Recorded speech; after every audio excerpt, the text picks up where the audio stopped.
Le but du test d'infiltrométrie est de mesurer la quantité d'air parasite qui entre dans un bâtiment. Dans le cadre de l'application de la réglementation thermique 2012, ce test est une phase de contrôle incontournable et obligatoire à la conformité d'un projet neuf.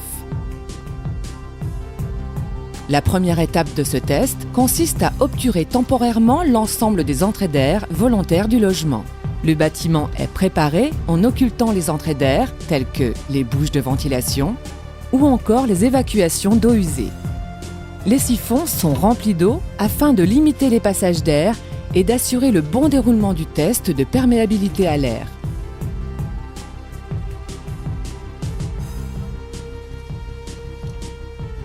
Intervient ensuite le montage de la porte soufflante et la mise en place du dispositif de mesure. Composé d'un cadre adaptable et d'une bâche étanche, ce matériel est installé sur une des ouvertures extérieures, généralement la porte d'entrée.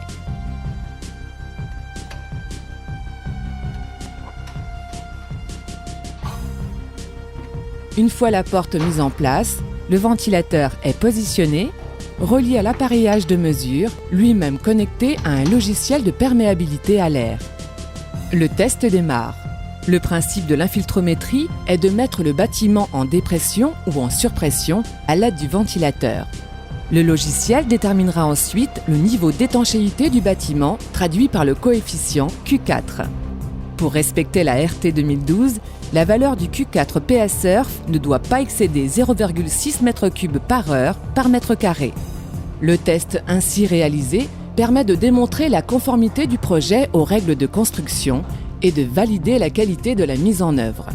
Après la mesure, le technicien procède à une recherche de fuite. Leur localisation permet un traitement simple et efficace dans le but d'optimiser davantage l'étanchéité à l'air et la performance énergétique globale du projet.